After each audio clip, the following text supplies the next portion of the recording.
em nome do Senhor Jesus. Achou aí na sua Bíblia o Evangelho de João? Primeiro você vai deixar ela aberta, capítulo 18. E depois nós vamos para Lucas, capítulo 22. Evangelho de João, capítulo 18, eu vou ler o verso 1 e 2.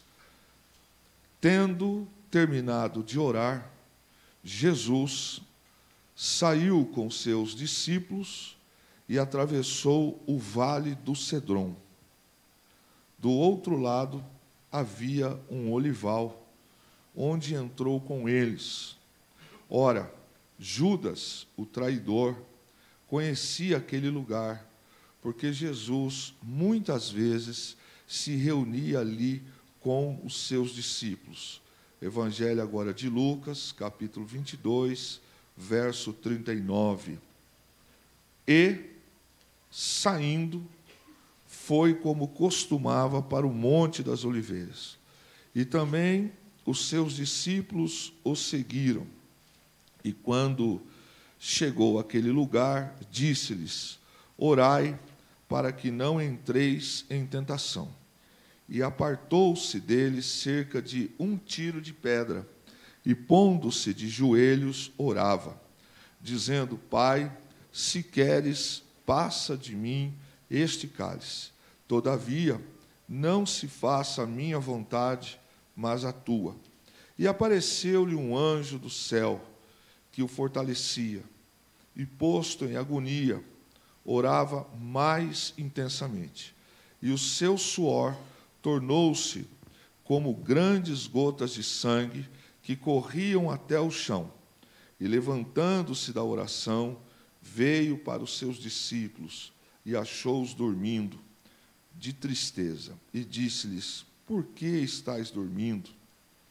Levantai-vos e orai, para que não entreis em tentação. Amém? Amém. Jardim, na palavra de hoje, não tem como não nos arremeter para o primeiro Adão, que falhou também no jardim. Paulo, em 1 Coríntios, capítulo 15, 45, destaca a diferença dos dois Adão. O primeiro, o Adão propriamente, o primeiro homem, que no Éden, ele rebela-se contra a palavra do Senhor, e a atitude de Adão ali, ao não se posicionar à palavra e ceder à tentação, ele introduz no mundo duas coisas que nós colhemos até hoje: é o pecado e a morte. Naquele jardim não havia nem uma situação desfavorável que pudesse levá-los à queda. Era só obediência, era só temor, era só ficar sujeito à palavra de Deus. Mas o primeiro Adão se rebela. O segundo Adão é Cristo, que também tem no caminho um jardim. E Cristo não veio ao mundo na forma espiritual, mas numa forma humana. E também tem a chance de, no jardim, ter uma atitude. E o segundo Adão, que é Cristo, que Paulo descreve isso, ele é mais firme, mais constante do que o Adão do Gênesis. Através de Cristo, através da sua posição, através da sua postura, o segundo Adão não traz desgraça para a humanidade, mas ele traz vida e salvação.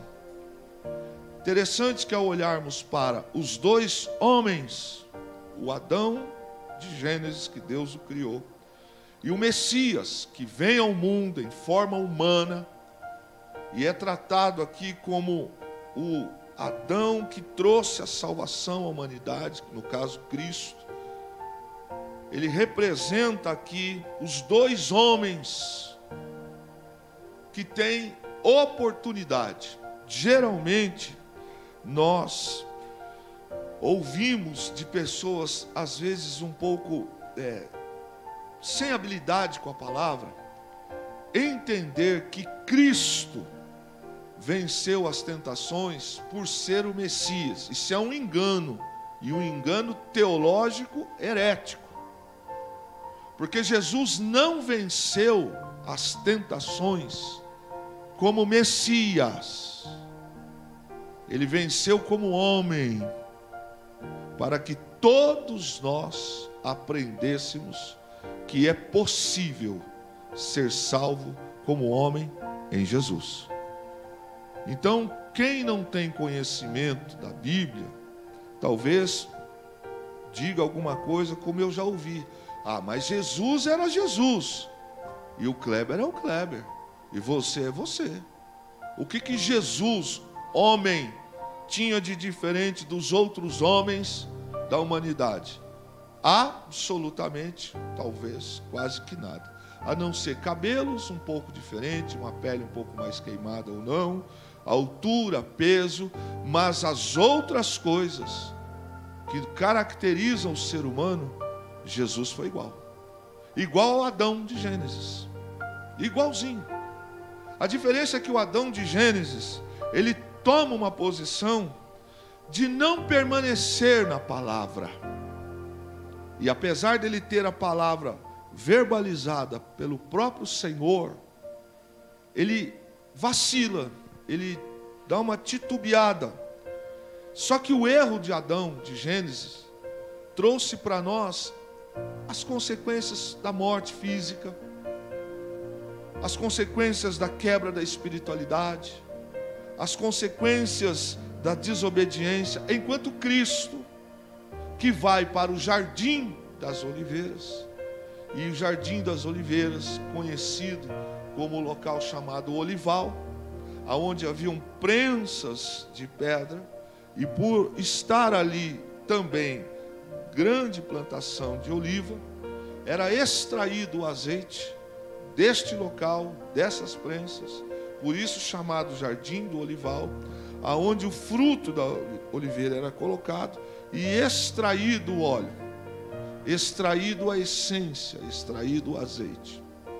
É exatamente neste jardim, chamado Jardim das Oliveiras, que Jesus, o Cristo encarnado como homem, não nega, fica firme, sabe o que vai acontecer, mas não retrocede. Há um momento na vida de Cristo, aqui no Jardim das Oliveiras, que ele, sabendo de tudo que ia passar, e já conhecendo a humanidade na sua maldade, na sua crueldade, ele faz uma oração ao Pai. Mas é preciso que a gente entenda esta característica de Jesus ter sido enviado ao mundo, o Filho de Deus, para nos salvar, e em nenhum momento nós encontramos Jesus fazendo uso do seu ato messiânico para fugir de uma responsabilidade ou fugir de uma decisão, de uma tomada de atitude que o homem tem que tomar. Em nenhum dos relatos nós vamos encontrar isso, porque o objetivo era Jesus provar que é possível salvar a humanidade através do amor do Pai, entregando-se como ovelha. Também nós sabemos que ninguém prendeu Jesus. Pastor, como assim, irmãos? Se Jesus quisesse, ninguém encostava a mão nele. Perceba que quando Judas chega com aquela turma no local onde Jesus estava orando, e Judas conhecia bem esse local, eles vão até Jesus e perguntam: quem és tu? É Jesus? E Jesus responde assim: sou eu. Só de Jesus falar sou eu, está na Bíblia que quem foi o prender caiu para trás, caíram. o impacto da declaração de Jesus, a presença do Espírito Santo sobre Jesus e a autoridade messiânica de Jesus, eles estão falando com o homem. Eles, ao perguntarem, Jesus diz: sou eu. Eles caem. Imaginem, se Jesus quisesse, se Jesus não poderia ter evitado que os guardas o prendessem. É lógico que poderia. Aliás, Jesus fala isso para Pedro. Pedro, quando ele corta a orelha de Malco, Jesus faz um negócio que a gente precisa aprender.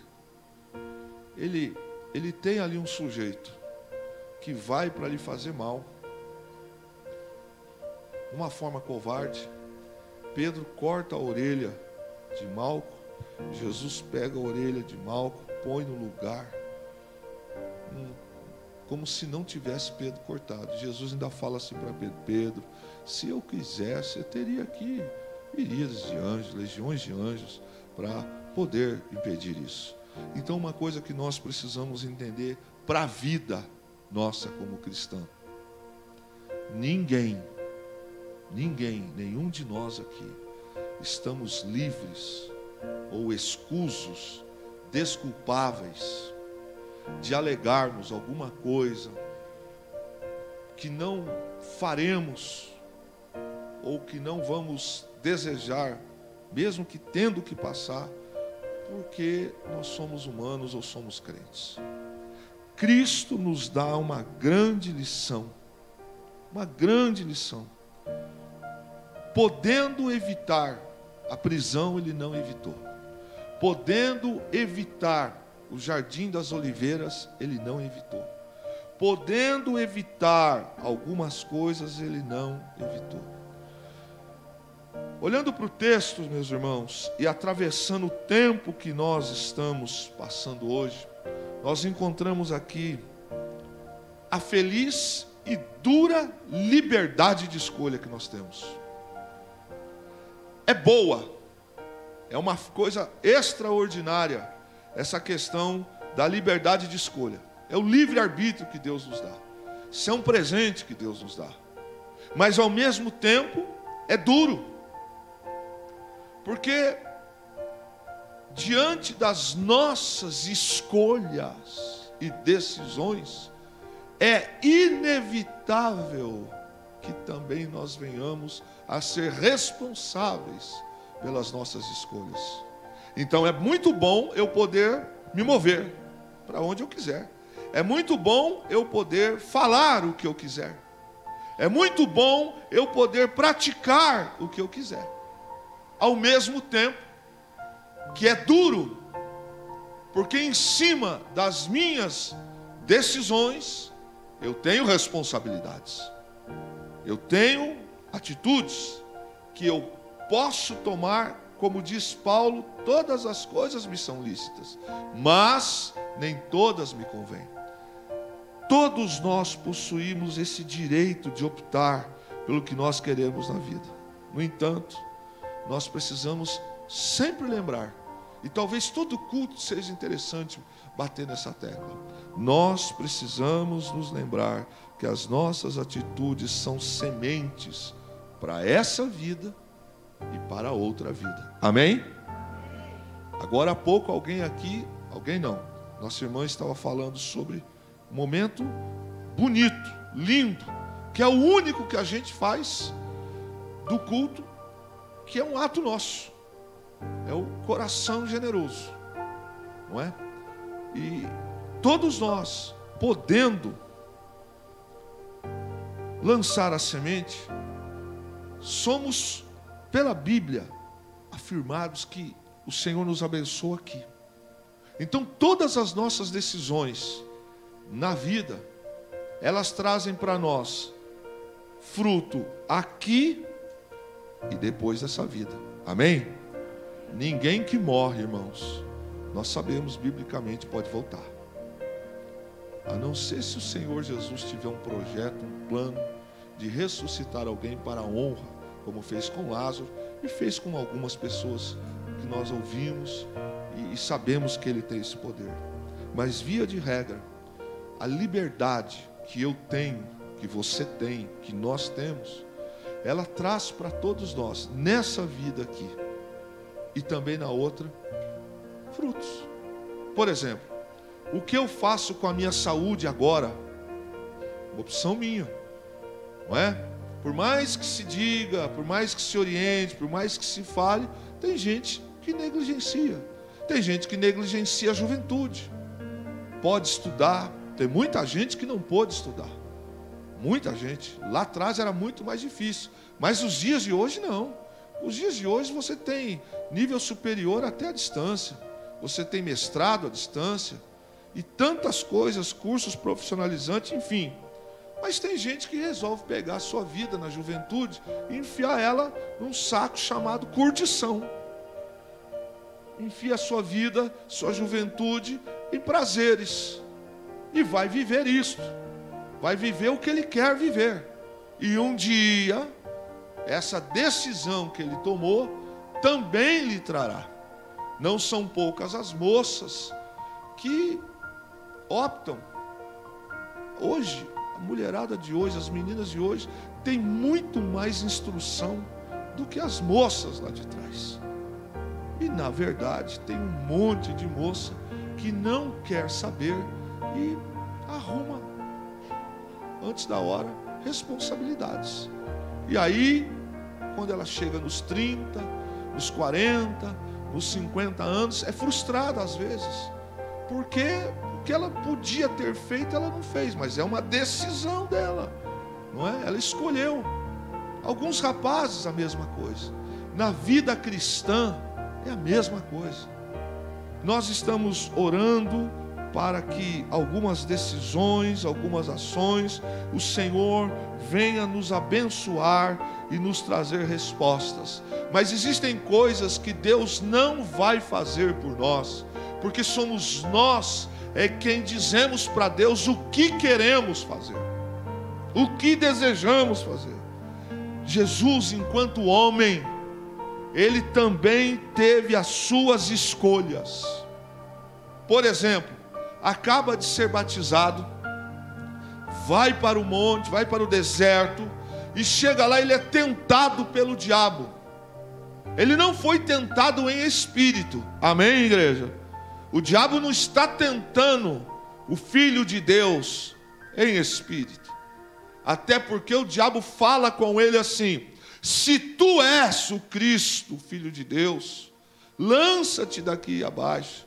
Em outra ele fala: mande que as pedras se transformem em pães. O diabo está falando com o homem, ele está falando com Cristo, mas ele está tentando a Cristo. Ele está ali na posição de tentador. E Jesus poderia escolher, ele poderia definir e dizer: quer saber? Toma aqui, Satanás. Pronto, dava um destino para ele ali. Ele poderia dar um empurrão, ele poderia pensar em milhares de anjos aqui agora. Mas Jesus teve uma escolha. Ele, num instante em que ele está sendo desafiado pelo diabo, ele está respondendo como homem. E ele está tomando uma decisão. Grave isso, decisão. Enfrentar aquela luta, aquela tentação, aquele momento, pela palavra. Não se esqueça, Jesus não venceu o diabo como Filho de Deus. Ele vence as trevas quando ele ressuscita, no momento que ele é crucificado, ele frustra o inferno, mas nas provocações diárias, quando os membros do Sinédrio desafiaram Jesus, quando os homens tentaram prender Jesus, quando aqui o diabo também vai contra Jesus, não está Jesus em espírito, Jesus está em carne, e Jesus toma decisões como homem, com um objetivo: chegar lá na frente, na cruz, na ressurreição, e provar para nós, e derrotar o diabo, e deixar para nós a seguinte história: os que tomarem as decisões em Cristo, na palavra, serão vencedores dignos da vida eterna. Agora, nós não podemos achar que porque nós somos cristãos, nós estamos imunes de tomadas de decisões, as quais, Deus, por que o Senhor não faz nada? Porque tem lutas que nós vamos ter que passar. Tem desafios na vida que nós vamos ter que passar. Nós cantamos, pregamos, testemunhamos, oramos pelos outros, falando da glória de Deus, falando da honra de Deus. Mas tem momentos da nossa vida, em diversas áreas, ministeriais, pessoais, matrimoniais, sentimentais, que nós temos que tomar a decisão nossa, igualzinho Jesus. E Jesus, ele não triunfou em espírito, no contexto contra o diabo, porque ele enfrenta o diabo na humanidade. E talvez você não tenha pensado sobre isso. Se Jesus vencesse o diabo em espírito, o homem Jesus teria fracassado. Como assim? Teria fracassado. Eu estaria pregando aqui essa noite dizendo o seguinte: ora, nós não somos Jesus, então é normal a gente errar, a gente falhar. Se Cristo, na hora que foi tentado como homem, ele venceu como filho de Deus, então nós temos uma justificativa. Mas não é isso que a Bíblia ensina e nem o que Jesus fez. Se Jesus agisse no sobrenatural, nós não teríamos o Cristo como Messias, porque ele teria usado da sua autoridade espiritual para vencer as lutas dessa vida. Você vai folhear a Bíblia de Gênesis a Apocalipse e você vai encontrar Jesus vencendo as trevas, Jesus vencendo os homens, Jesus sentindo dor, Jesus sendo afrontado, Jesus sendo humilhado, Jesus sendo provocado, Jesus sendo crucificado. Ele não foi crucificado em espírito, ele foi crucificado em carne e sentiu dores. Ele sentiu agonia. Aonde? Olha lá no jardim do Getsêmani, quando ele está minutos antes de ser crucificado, preso. Ele está num estado de tensão tão grande, sabendo quem são os homens, que na sua oração e no seu suor acontece uma situação de extremo estresse, extremo, que as gotas de suor romperam-se algumas artérias e elas transformaram-se em gotas de sangue. Isso é tensão, isso é humano, isso é o ser humano.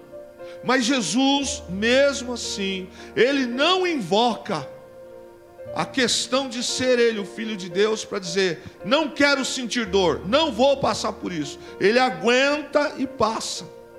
E como homem, Jesus não fracassou. Ele provou que é possível triunfar nas provações mais extremas.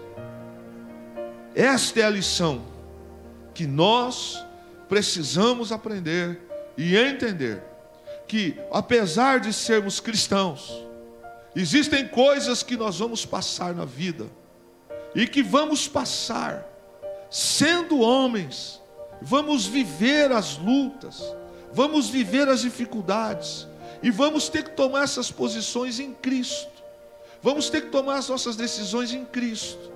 Ele vence as trevas, mas não vence dizendo: a partir de agora está amarrado o diabo ali, os demônios para lá. Não, ele enfrenta o diabo já no deserto, dizendo assim: olha, está escrito, está escrito, está escrito, está escrito. E quando Pedro corta a orelha de Malco, por exemplo, fala: Pedro, eu não preciso disso.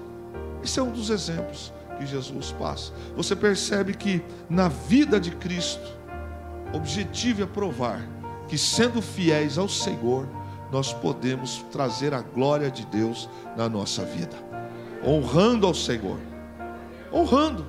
Irmãos, nós não estamos livres de ficar doentes, nós não estamos livres de ficar desempregados, nós não estamos livres também de ficarmos desenganados dos médicos, nós não estamos livres de sofrermos uma traição, nós não estamos livres de ter que enterrar um filho, uma filha.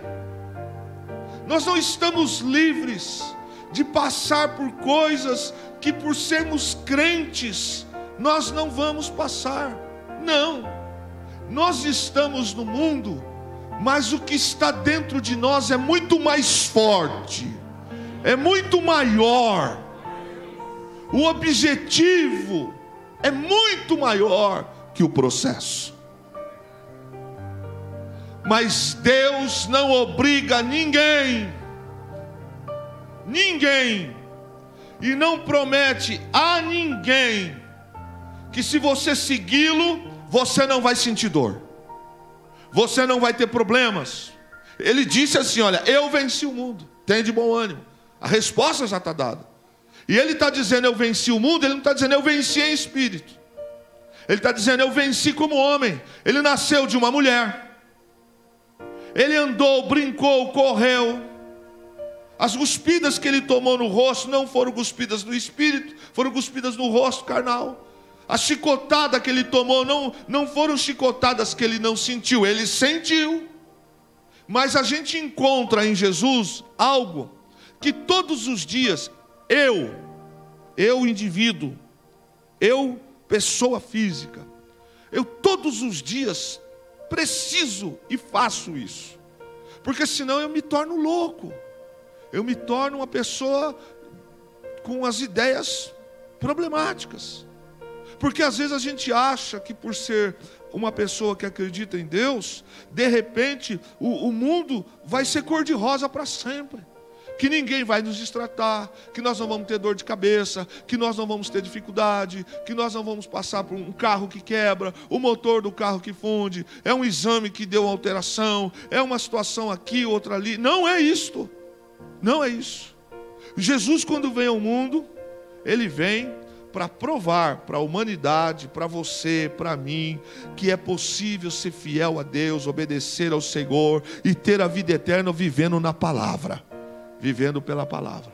Mas às vezes, irmãos, a vontade de Deus nem sempre para nós, no primeiro momento, é imediatamente proveitosa. O quê? Vai falar isso para o marido que enterra a esposa. Vai falar isso para uma mãe que perdeu o filho. Fala isso de uma humilhação, de uma injustiça que a gente sofre no momento do trabalho ou em uma outra área. Fala para mim se naquele momento a gente compreende. Compreende nada. Naquele momento compreende não. Mas é a vontade de Deus algumas coisas. E às vezes a gente se pergunta assim: mas por que eu, Deus? Porque Deus definiu. Mas Senhor, eu fiz tudo certo. Quem aqui já não passou com esse pensamento no coração? Deus, eu estou fazendo tudo certo. E aí vem algumas frases do tipo: sou dizimista fiel, vou na tua casa, oro, eu ajudo, eu trabalho. E o quê?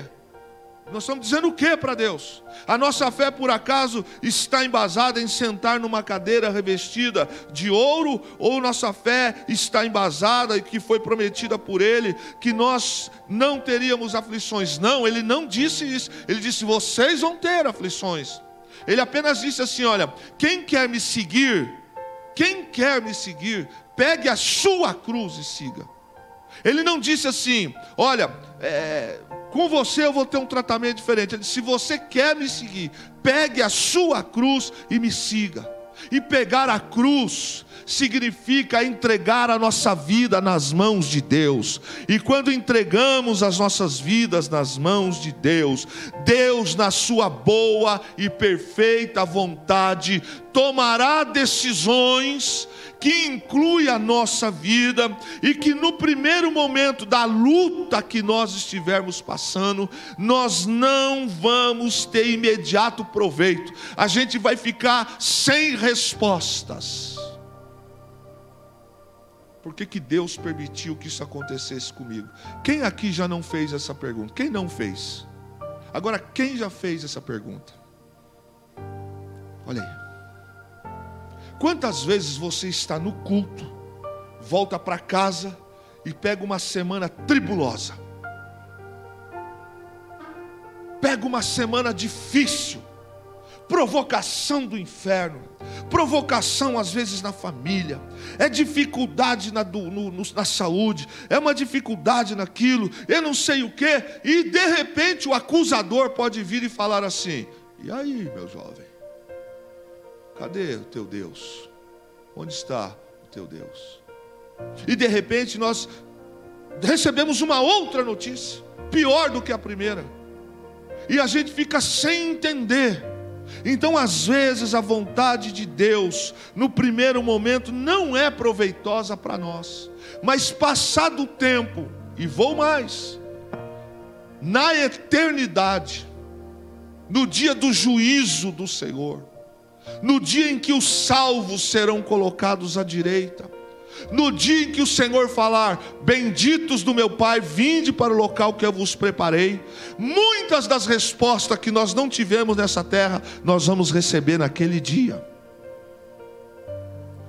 Porque tem gente que passa pela prova e blasfema, murmura, entrega, desvia, abandona a fé, vai para as drogas, rebela-se, vai buscar na cocaína, vai, porque a fé desta pessoa, ou porque a minha fé, ela estava baseada no meu conceito de queridinho.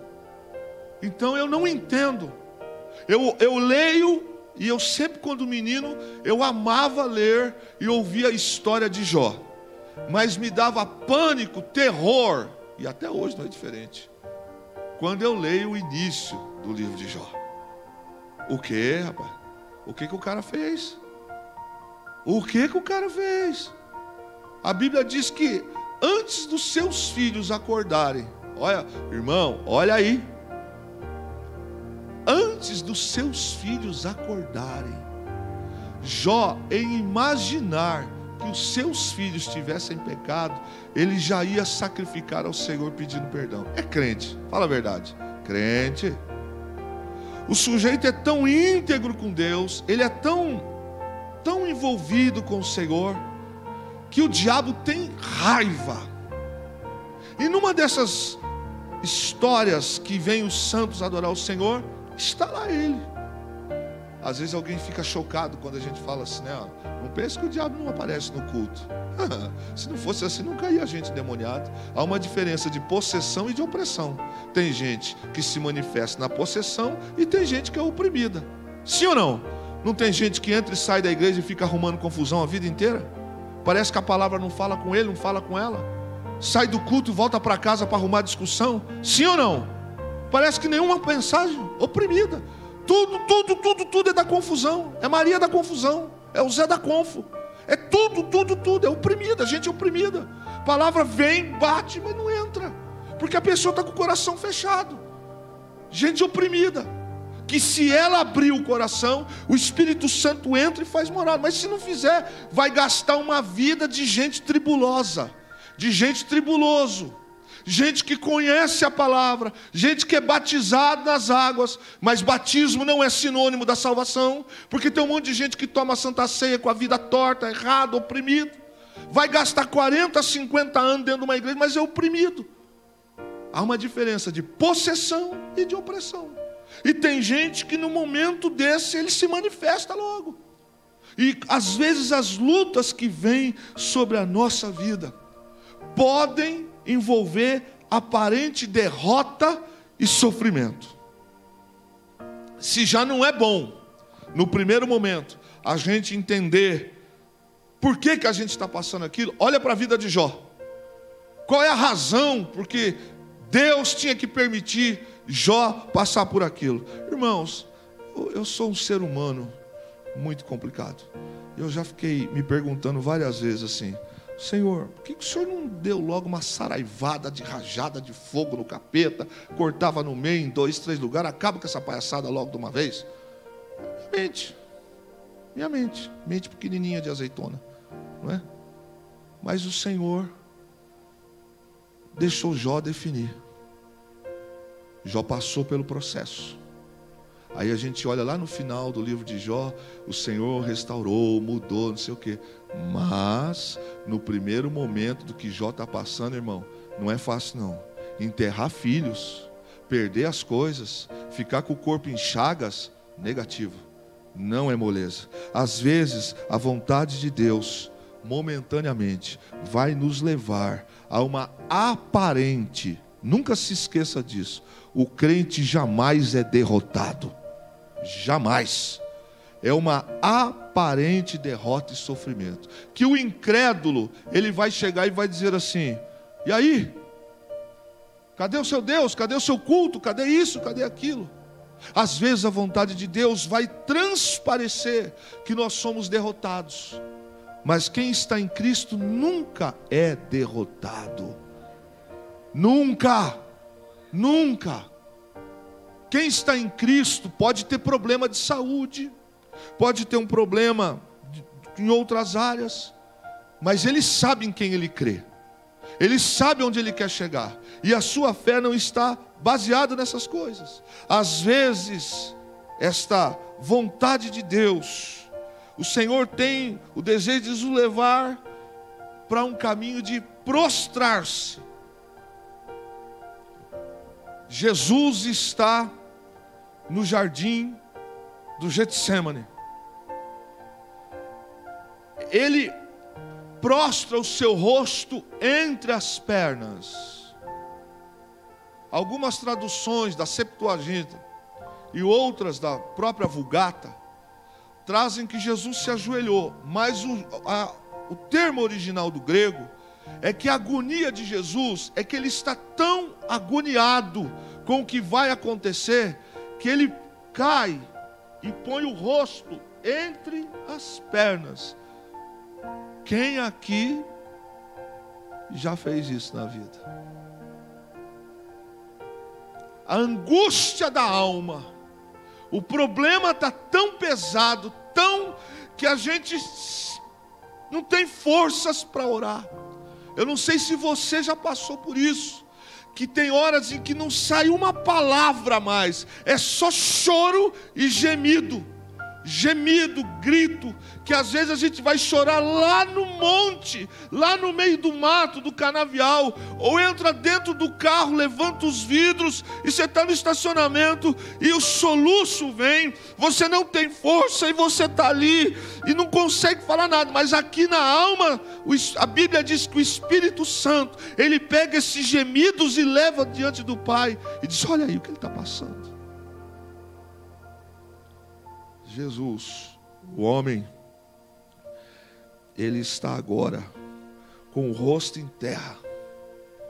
Ele está agora debaixo de uma condição que ele se prostra. Às vezes a vontade de Deus vai nos levar para esse nível de prostração, para que a gente entenda qual é a vontade de Deus. Porque tem hora, irmãos, que nessa posição aqui, de autoridade, de arrogante, do cara, do dinheiro, eu que mando, eu que sou, a gente não vai conseguir entender a vontade de Deus. Não vai.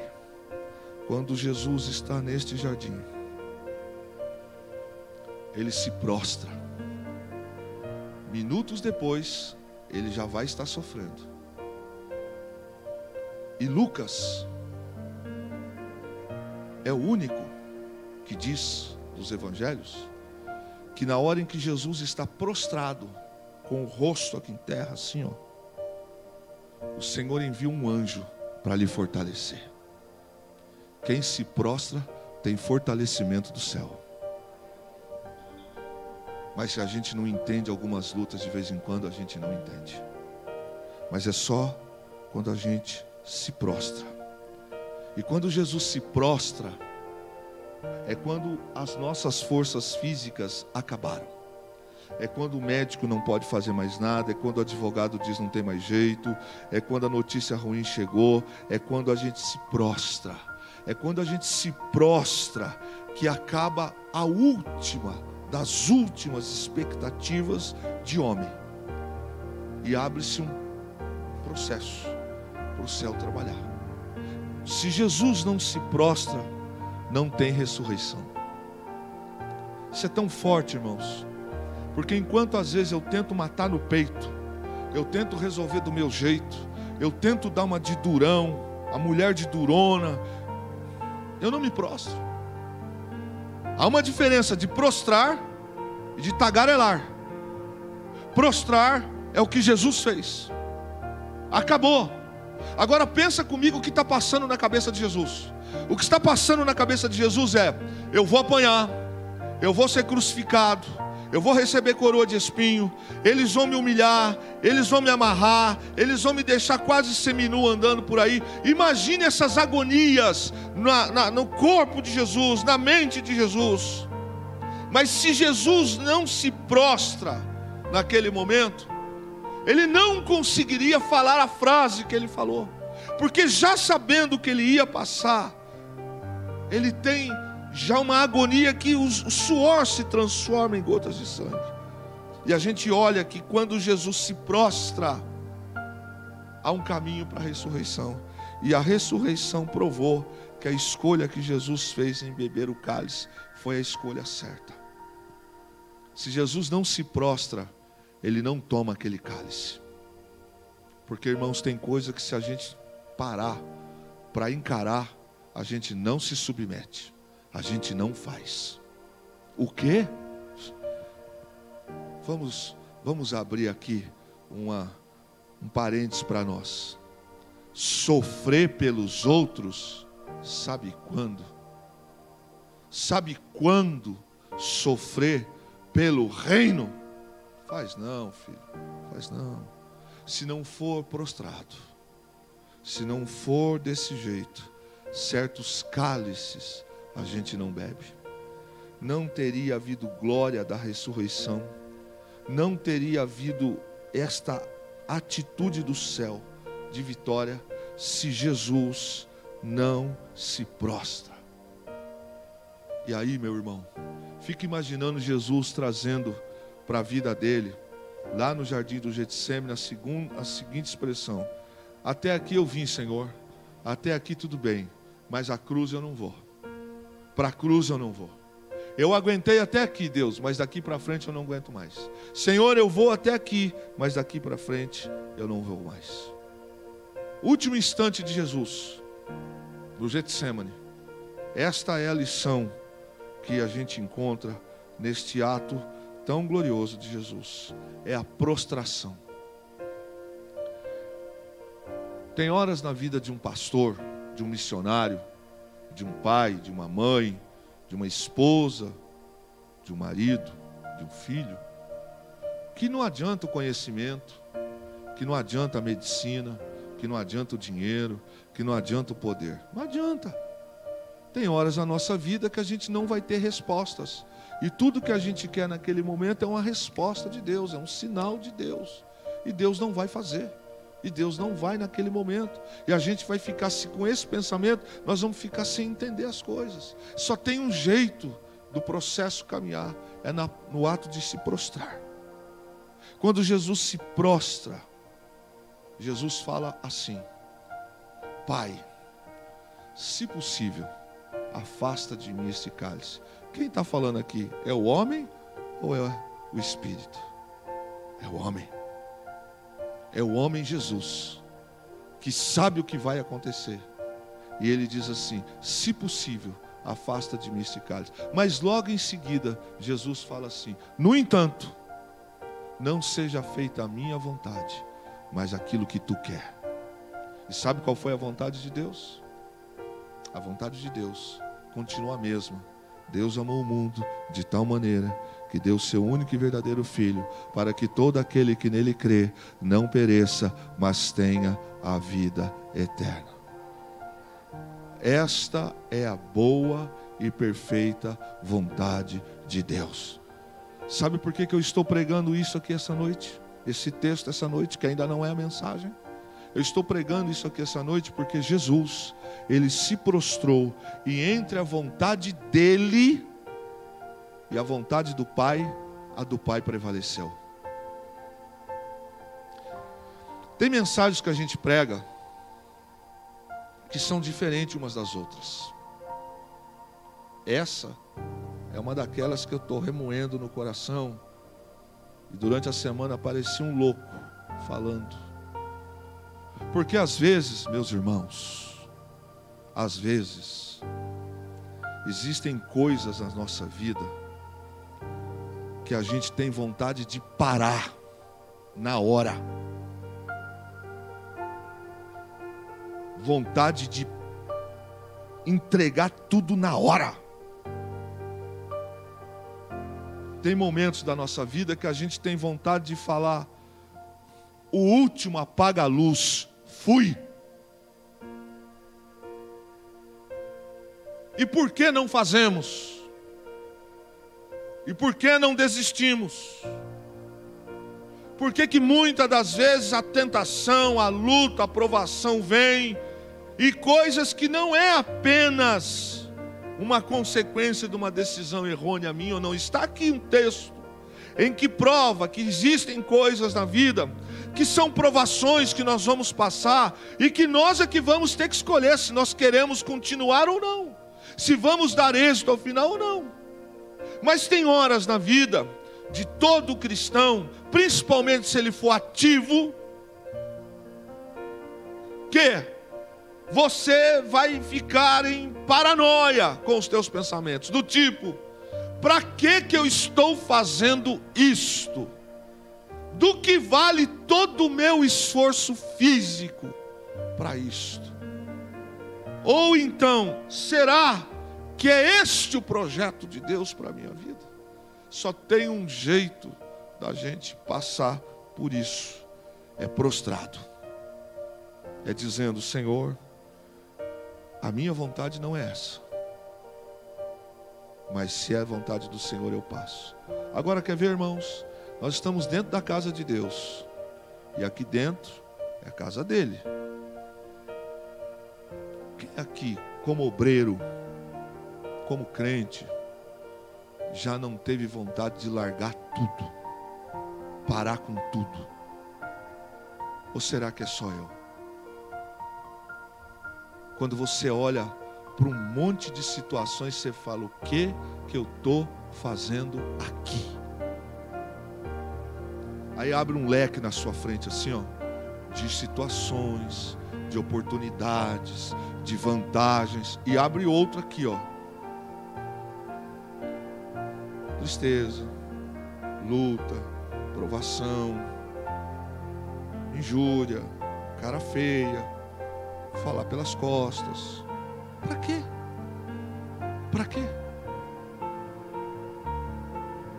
A gente só consegue entender algumas coisas se a gente se prostrar.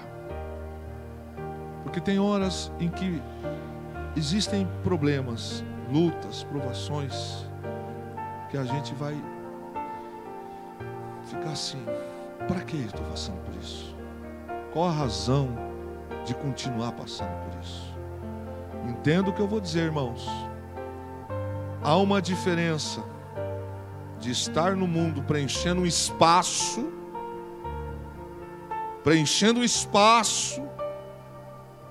tem gente que está no mundo preenchendo espaço, porque a vida não é útil. Amém? Amém? Tem gente que está, vou falar de novo, passando pelo mundo preenchendo espaço, mas não é útil.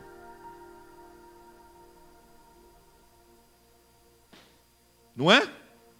40 anos dentro de uma igreja, 50 anos na fé. Qual a sua utilidade no reino?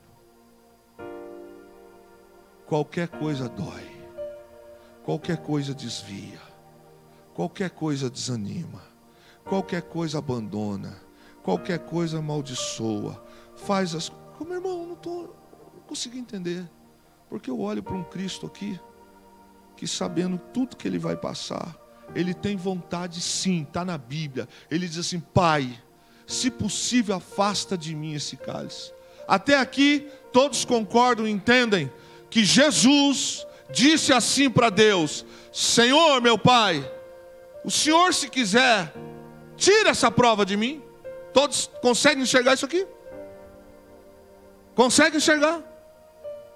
Que ele sabia o que ele ia passar, e ele diz: Senhor, vai doer, já estou sentindo, tira.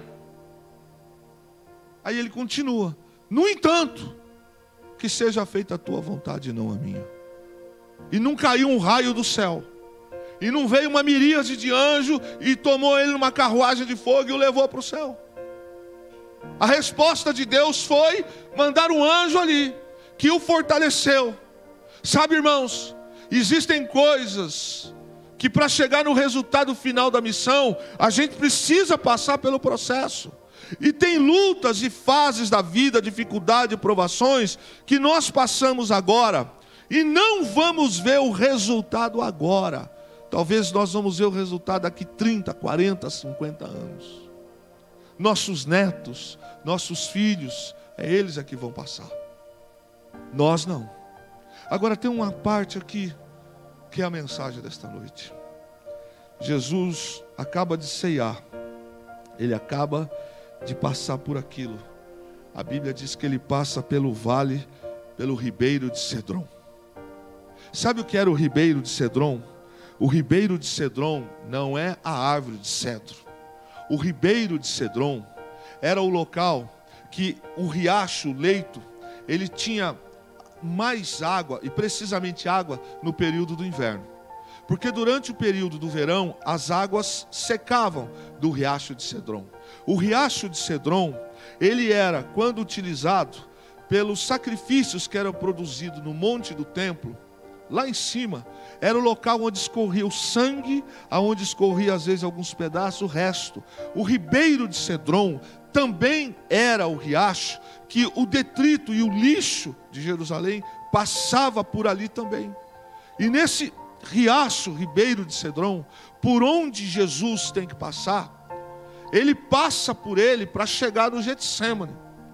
Davi, quando está fugindo de Absalão, ele também passa pelo ribeiro de Cedron. Tem momentos da nossa vida que nós vamos ter que escolher se passamos ou não pelo ribeiro de Cedron. É onde nós vamos passar, que muitas das vezes, como diz a expressão, o ribeiro de Cedron eram águas que representavam melancolia, eram águas que eram turvas, eram águas que eram escuras, porque elas representavam o sacrifício que era feito lá em cima. E Jesus passa pelo ribeiro de Cedron para chegar no Getsêmani. Na vida com Deus, a gente precisa escolher se a gente quer ou não quer passar pelo ribeiro de Cedron. Porque ninguém vai para o Getsêmani se não tiver voluntariedade para passar pelo ribeiro de Cedron. Quando Davi está indo pelo ribeiro de Cedron, saindo de Jerusalém, porque o seu filho Absalão está atrás dele, Davi sai humilhado, Davi sai de lá com o povo contra ele, com alguns amigos. E quando Davi está fugindo, ele passa pelo ribeiro de Cedron, que é o local de detrito, que é o local de melancolia. Era um riacho, que chega o verão, seca, e quando secava as águas do verão, ficava aquela coisa seca e escura, talvez bem mal cheirosa. E Davi passa por lá.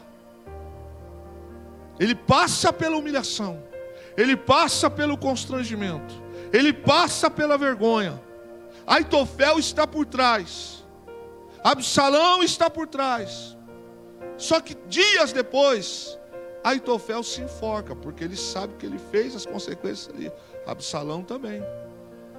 Jesus está indo para o Getsêmani, porque ele sabe que um dos 12 discípulos, e olha que interessante, ao passar pelo ribeiro de Cedron, Jesus não está acompanhado da multidão, Jesus está acompanhado de alguns discípulos, porque já não eram 12.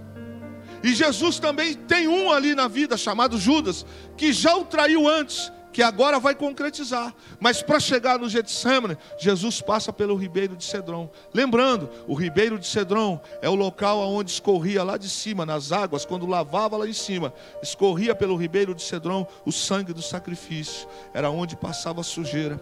Meu irmão, tem coisas na vida que a gente aqui escolhe, se você quer ou se você não quer. Porque servir a Jesus é sacrifício. Servir a Jesus é escolha.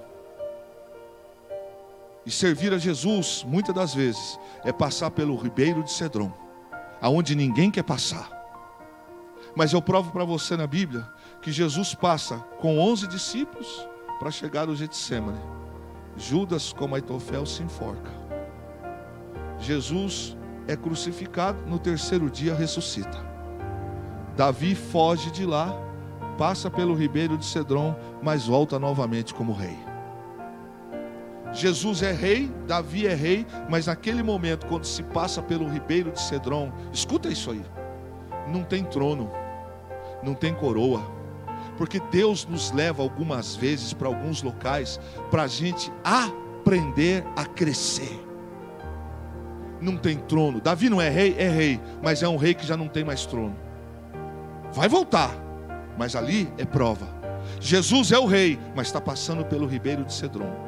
Não tem trono e não tem coroa, mas vai ressuscitar em glória. Às vezes nós passamos por situações da nossa vida que nós não queremos entender. Mas ao passar pelo ribeiro de Cedron, é o início do sacrifício. Aquele ribeiro, ele era mal cheiroso, mesmo seco. Ele era turvo e melancólico. Tem decisões na nossa vida, meus irmãos, que nós precisamos literalmente definir. Eu passo ou não passo? Ninguém obriga ninguém. Deus não obriga ninguém a fazer nada. Somos nós quem escolhemos. Somos nós quem definimos. Somos nós que optamos.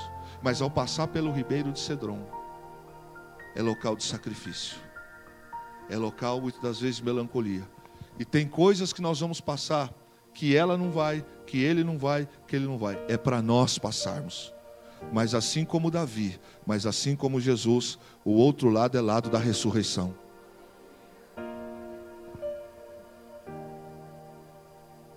Meus queridos irmãos, eu olho para esse texto e compreendo para fecharmos. Primeiro, que passar pelo ribeiro de Cedron é coisa de servo. E o servo não faz o que quer, mas faz a vontade do Senhor. Eu olho para esse texto e vejo que os vitoriosos trazem marcas de guerra. Ninguém que é vitorioso sem lutar. Quem é vitorioso luta. Eu olho para esse texto e vejo que se a minha vontade é quem prevalece, então Cristo não é minha prioridade. Quando o meu eu é quem fala, Cristo não é prioridade. Eu olho para esse texto e vejo que qualquer pessoa que se propõe a viver a vontade de Deus precisa se preparar, porque instantaneamente vai sofrer oposição. Você vai passar pelo ribeiro de Cedron, se prepara, você vai sofrer oposição.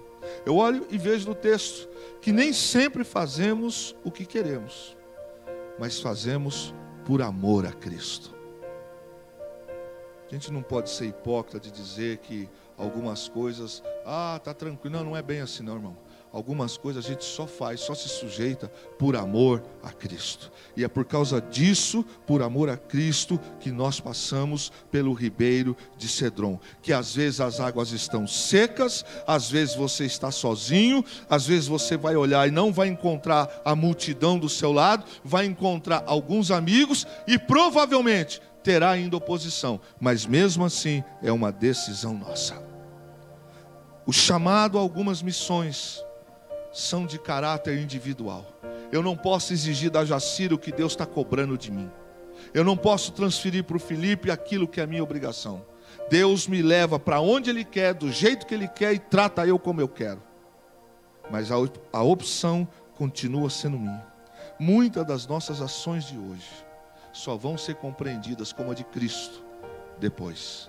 Agora nós estamos olhando para uma situação e vendo que Jesus passa o ribeiro de Cedron, dia da melancolia, do sofrimento, das águas turvas. Se nós olharmos pelo retorno dos homens, jamais nós vamos passar pelo ribeiro de Cedron. Porque Jesus tinha um Judas, porque Jesus tinha o pessoal contra, porque ele deu de comida às pessoas, mas as pessoas o largaram. Faz parte da trajetória de ilustres passar pelo ribeiro de Cedron. E eu quero fechar isso aqui com você. Muitas das vezes, diante de algumas coisas nesta vida, por amor a Jesus, sim, porque senão não é, nós vamos ter que passar pelo ribeiro de Cedron, o ribeiro do sacrifício, o ribeiro da frustração, o ribeiro da melancolia. Para poder ir para o Getsêmani precisa passar, porque tem coisas que pela nossa vontade a gente não passa, mas é uma opção, passar ou não pelo ribeiro de Cedron. Davi passa, sai fugido, volta vitorioso. Jesus passa, vai ser preso, vai ser morto, mas ressuscita em glória. Nós escolhemos, passamos ou não pelo ribeiro de Cedron. As escolhas ou a escolha continua sendo nossa. Nós é quem definimos. Não se esqueça que há decisões na nossa vida que Jesus vai dizer: faça, você a decisão.